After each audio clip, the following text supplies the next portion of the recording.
Olá, hoje nós vamos para o capítulo 18 do primeiro livro de Samuel. O que esse capítulo 18 traz para a gente? Traz para a gente a inveja de Saul em relação a Davi e o casamento de Davi. O rei Saul vai fazer de tudo para o Davi se casar, para que ele se dê mal, não por causa do casamento, mas porque ele está armando alguma coisa para o Davi. Que pé que anda essas coisas? Vamos entender o seguinte. Nós já tivemos um episódio em que Davi foi ungido pelo profeta Samuel. Ninguém ficou sabendo, não teve muita repercussão e tal. Temos um outro momento em que Samuel chega para Saul e fala: Saul, acabou, você não é mais rei. E a sua casa não vai persistir. Você não vai dar descendência, não vai haver descendência na sua realeza. Tudo bem, ok. Mas Saul continua sendo rei. Ele não teve um impeachment do Saul, não teve isso. Saul continua sendo rei. Um rei que tem muitas batalhas vencidas, né? Muitas batalhas vencidas. Mas um rei que não é um rei popular. Não é um rei popular. Já mostrou sua desobediência, já mostrou erros em suas estratégias. Não é bom. Ele não vai continuar. Ele não vai continuar rei. Só que nós temos o quê? Davi muito próximo de Saul. Davi, nós temos duas versões, que Davi foi ser o tocador de cítara para o Saul, e temos a outra versão de que ele se coloca a serviço de Saul. O fato é que Davi é uma pessoa próxima a Saul e muito próxima a Jonatas, seu filho, como nós vamos ver hoje. E Saul tem inveja de Davi. Ele é uma pessoa querida, amada, é um bom general, ele coloca ele às vezes nas frentes de batalha, ele é bom, aliás o Davi é bom em tudo, e o Saul, nem precisa falar.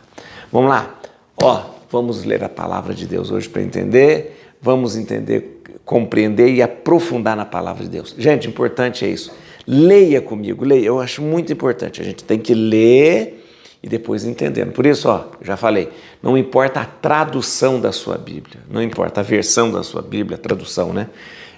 Importa que a gente leia e aprofunde, que o Espírito Santo nos ilumine para que a gente entenda, para que a gente compreenda. Vamos lá? Capítulo 18, a Bíblia aí, vamos lá ler, tá bom? Muito interessante aí, essa história da inveja de Saul, tá bom? Tendo Davi acabado de falar com Saul, a alma de Jonatas apegou-se à alma de Davi, e Jonatas começou a amá-lo como a si mesmo. Naquele mesmo dia, Saul o reteve em sua casa e não o deixou voltar para a casa de seu pai. Jonatas fez um pacto com Davi, pois o amava como a si mesmo. Tirou o seu manto, deu a Davi, bem como sua armadura, sua espada, seu arco e seu cinto. Saul incumbiu Davi de diversas missões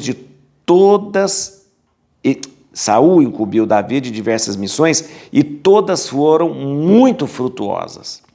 Colocou-o à frente dos seus guerreiros e ele ganhou a simpatia de todo o povo, inclusive dos servos do rei. Voltando o exército, depois de Davi ter matado o filisteu de todas as cidades de Israel, saíam mulheres ao encontro do rei Saul, cantando e dançando alegremente ao som de tamboris e símbolos. E enquanto dançavam, diziam umas às outras: Saul matou seus milhares e Davi seus 10 milhares. Saul irritou-se em extremo e desagradou-lhe tal canção. Dão 10.000 a Davi, diz ele, e a mim apenas 1.000, só lhe falta a coroa. E a partir daquele dia, Saul olhou Davi com maus olhos. No dia seguinte, apoderou-se dele o mau espírito de Deus e teve um acesso de delírio em sua casa.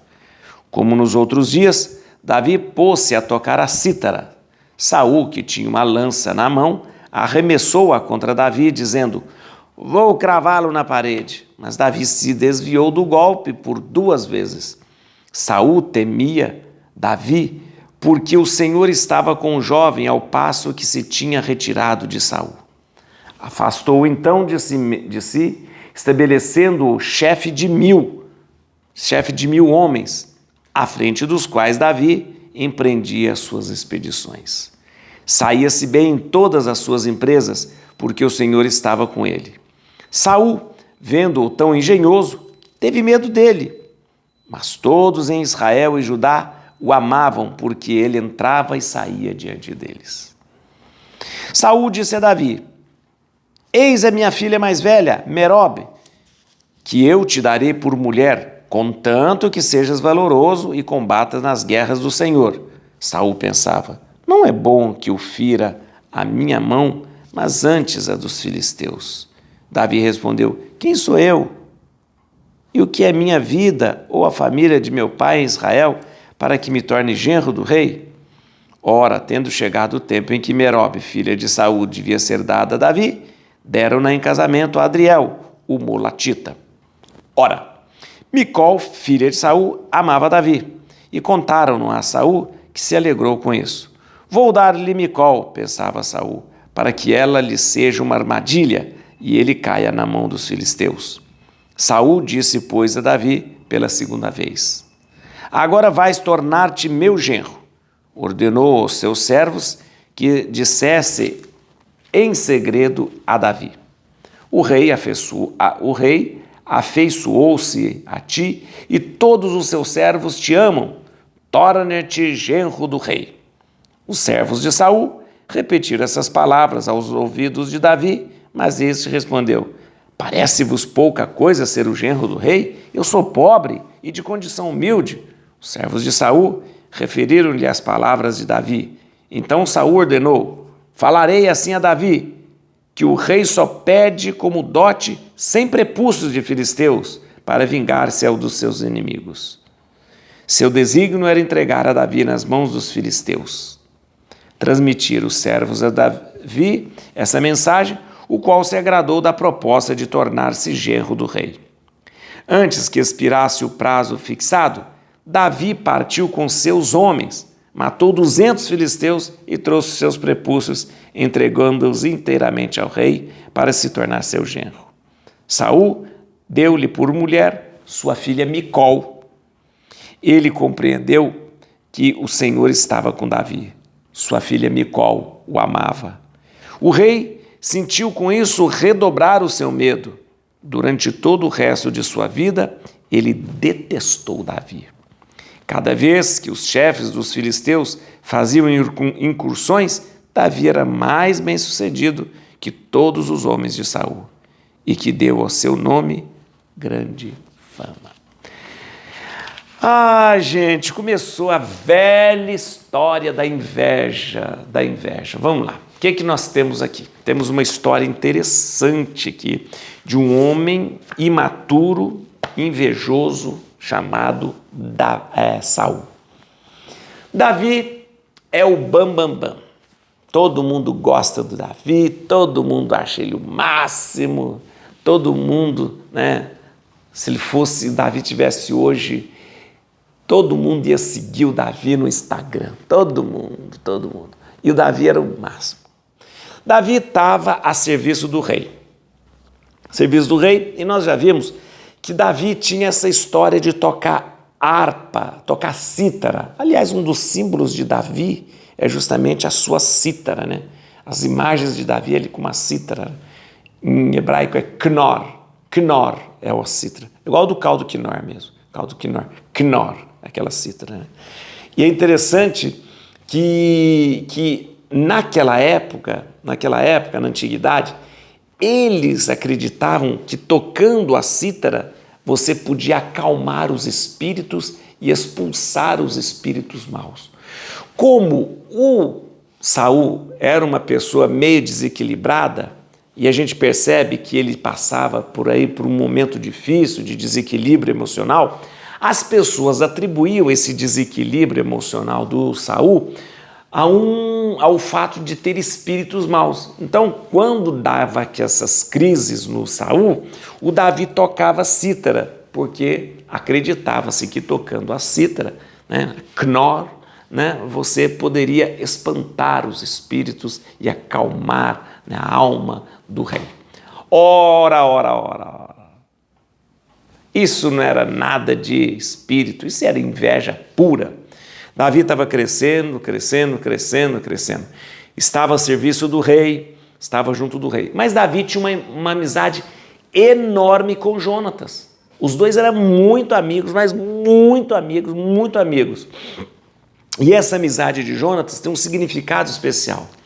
Significa o quê? Significa que Jonatas e Davi são tão ligados, são tão juntos, que a realeza que vem de Saul é legitimada justamente por essa amizade. Deixa eu te explicar.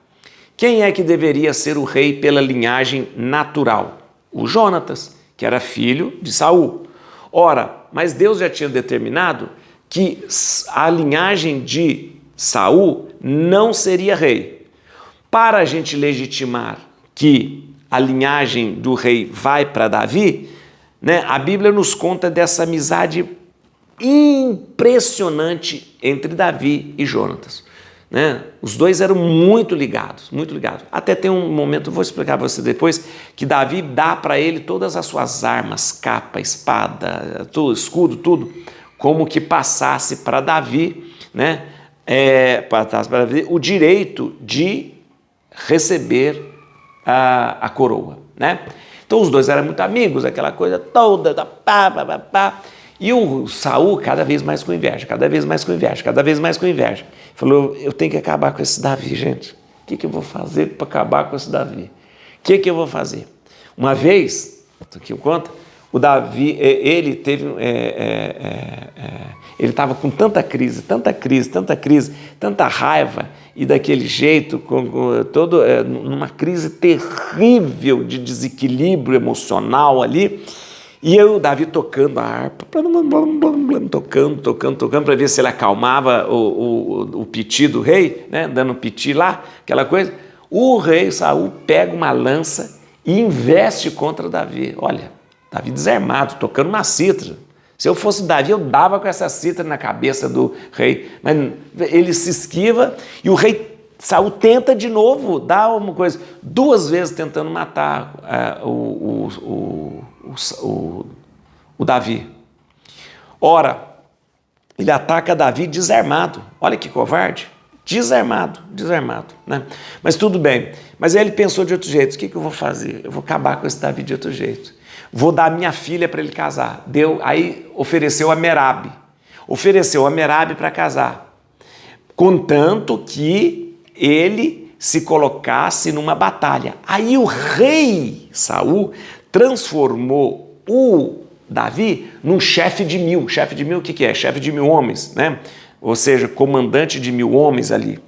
E aí ele falou, você vai ser comandante. Porque ele pensou, eu vou botar ele como chefe de 1000, ele vai na frente da batalha e os filisteus acabam com esse Davi. E pronto. Aí falou, então eu só dou para você minha filha Merabe se você for combater contra os filisteus. E o Davi falou, mas eu não sou nada, eu sou simples, eu sou uma pessoa pobre. Quem sou eu para ser o genro do rei? Imagina, tá. Mas aí o Davi vai, vence, volta e o Saul fala, mas não morre esse sujeito, não morre de jeito nenhum, pelo amor de Deus. E aí a gente vê uma coisa de uma palavra que foi quebrada de Saul. Ele não deu a sua filha para ele casar. Ele deu para Adriel, um molatita lá. Deu para Adriel. Ou seja, igualzinho aquela história de Labão. Prometeu e não fez. Prometeu e não deu. Ele tinha prometido dar Merabe para Davi e não deu. Aí, o Saul ficou sabendo que a outra, sua filha, Micol, gostava muito do Davi. O Davi era muito bonito, né? Gostava muito. Ele falou, então eu vou de novo. Já que a minha filha Micol está arrastando asa para o Davi, o que eu vou fazer? Eu vou oferecer a minha filha Micol para ele, contanto que ele me traga, né, 100 prepúcios de filisteus. Ou seja, mate os 100 filisteus, corte o prepúcio e me traga os 100 prepúcios. É claro que dessa vez o Davi vai morrer. É claro que ele vai morrer, claro que ele vai morrer, né? Morreu nada, meu filho. Ele trouxe 200 prepúcios. Na verdade, ele trouxe 200 prepúcios, 100 prepúcios pela Merabe, que ele não tinha dado, e mais 100 prepúcios pela Micol, que agora ele dava. E aí, meu filho, aí não teve jeito. Davi, então, teve que se casar com Micol. Gente, Davi se casa com Micol, né? Só que acontece uma coisa.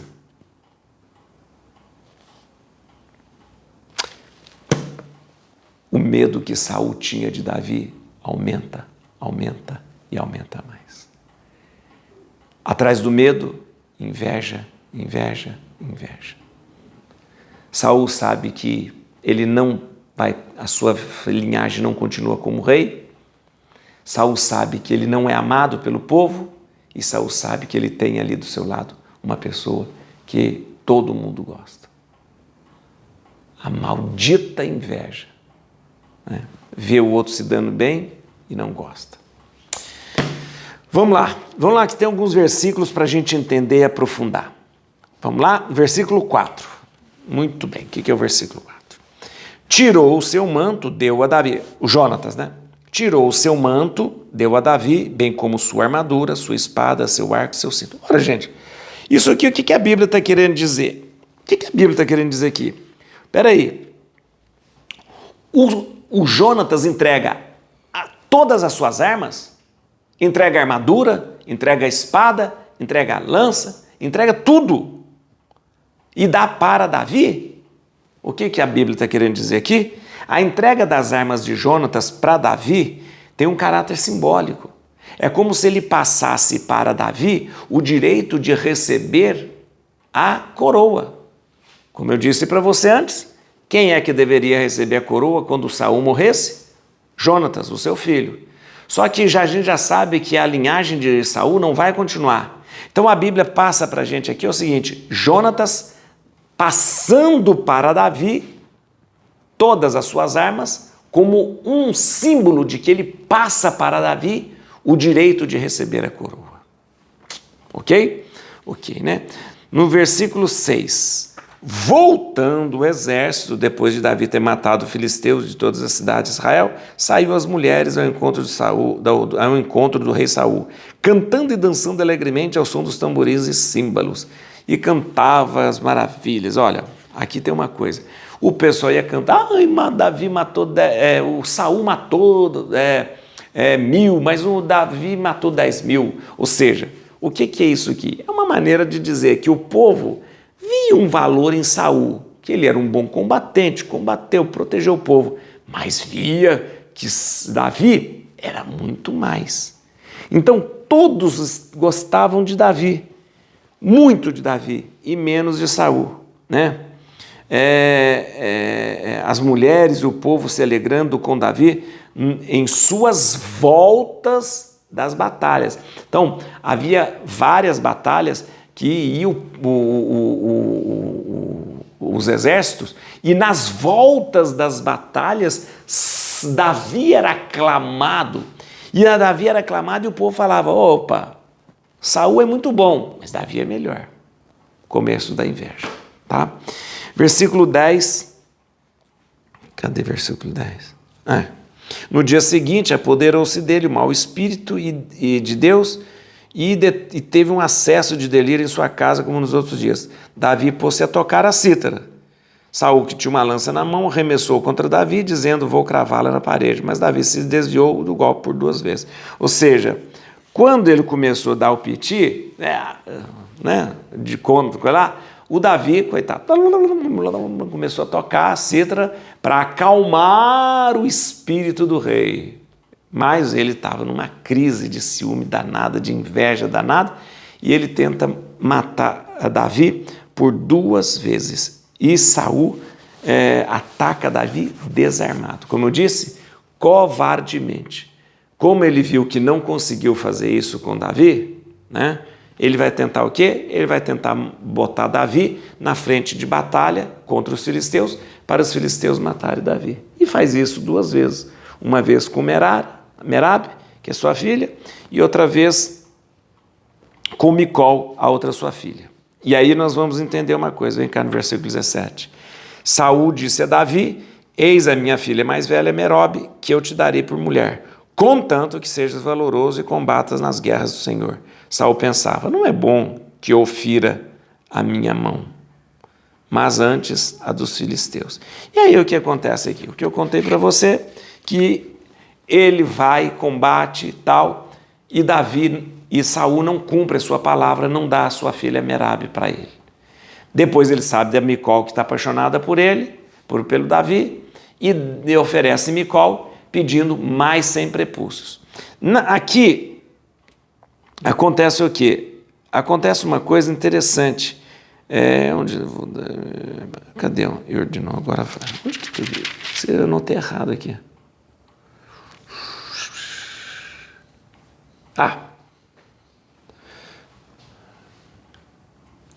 Antes que expirasse o prazo fixado, Davi partiu com seus homens, matou 200 filisteus e trouxe os seus prepúcios, entregando-o integralmente ao rei para se tornar seu genro. Saul deu-lhe por mulher sua filha Micol. Muito bem, era esse versículo. 200 prepúcios. Ora, ele pediu só 100, ele trouxe 200. A Bíblia coloca 200 porque supõe que Davi já havia matado 100 filisteus para tomar como esposa a Merabe. Saul não cumpriu sua palavra. Ele mata então mais 100 filisteus para tomar como mulher a filha Micol. Então por isso que a Bíblia fala, ele pediu 100, mas ele trouxe 200. 100 pela Merabe e 100 pela Micol. Ou seja, é como se Davi tivesse cumprido aquilo que Saul havia pedido, tanto no caso de Merabe, trazendo 100 prepúcios, e como se Davi tivesse cumprido fielmente aquilo que Saul pedira, trazendo mais 100 prepúcios. Por isso a Bíblia fala, trouxe 200 prepúcios. Quando Saul viu isso, falou, não tem jeito, vai a minha filha casar com você, e a filha casa e aumenta o ódio de Saul. Gente, é uma coisa muito esquisita quando a gente olha para personagens como o rei Saul, como o Caim, como irmãos que se inflamam de inveja. Esquisito, mas não é tão longe de nós. Nós percebemos a cada momento, a cada instante, até na igreja. Quantas vezes nas igrejas, nas comunidades, as pessoas têm inveja de um, inveja de outro. Porque ele é ministro. Porque ele trabalha no batismo. Porque ele trabalha na pastoral, não sei o quê. Porque ele trabalhou. Porque o padre chamou isso para fazer aquilo. Porque o padre chamou para fazer leitura. E aí a gente vai inflamando o nosso coração com inveja. A inveja nunca é alguma coisa que vem de fora para nós. A inveja sai do nosso coração. Inveja é uma palavra que vem do latim, que significa invideo, os olhos, ver. É aquilo que vem pelos olhos, chega ao coração e se transforma em maldade. Cuidado para que o seu olhar não seja um olhar ruim, mau. Porque quando nós deixamos nos contaminar por aquilo que entra pelos nossos olhos, manchando o nosso coração, é inveja. E a inveja sempre é destrutiva e não destrói o outro. Nos destrói a nós mesmos. Por isso, a inveja sempre vai ser avassaladora. Não para o outro, para si mesmo. Saul se consumia de inveja por causa de Davi. A inveja de Saul nunca atingiu Davi. Pelo contrário, Davi crescia. Mas a inveja de Saul consumia e acabava dia a dia com a vida de Saul. et crucem Domini, fugit partes adversae, vite teleu de tribiuda, radix Davidi. Aleluia.